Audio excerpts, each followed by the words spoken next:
I wonder if you could walk us through what it is like to be a person who is not fluent or versed in those four languages that materials are in. If I'm showing up at the polls and I speak Haitian Creole and I read in Russian or Urdu or something, and I come in there, what is that experience like? Am I just like being handed this sheet of paper, just looking for the name that I think I want to vote for when I walk in? You're approaching it. I mean, as I mentioned, thankfully the city has filled in some of the gap with interpreters at poll sites.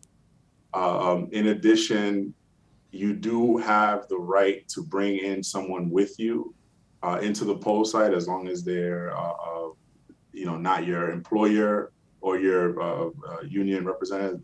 No offense, Lucia, but it's you can't bring someone with you, and so that's something that we see folks do. But it hews closely to what you said. I mean, you go somewhere, the ballot is not in the language that you speak most comfortably, and in many cases, there's not an interpreter that's available, and so people are relying on third parties, family members, people that they know personally to help them through that process. And again, as I said, we can't speak about the value of New York being such a diverse place if we're not going to place value on the people who make it that way. And those people want to vote, and they don't always speak English.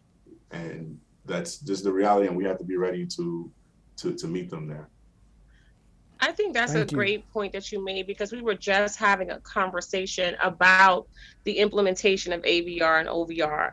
And of course, all of the language that they're utilizing are the voting rights languages. Voter language access is almost about as important of an issue as any other, as whatever is the most supreme, just access to materials, etc.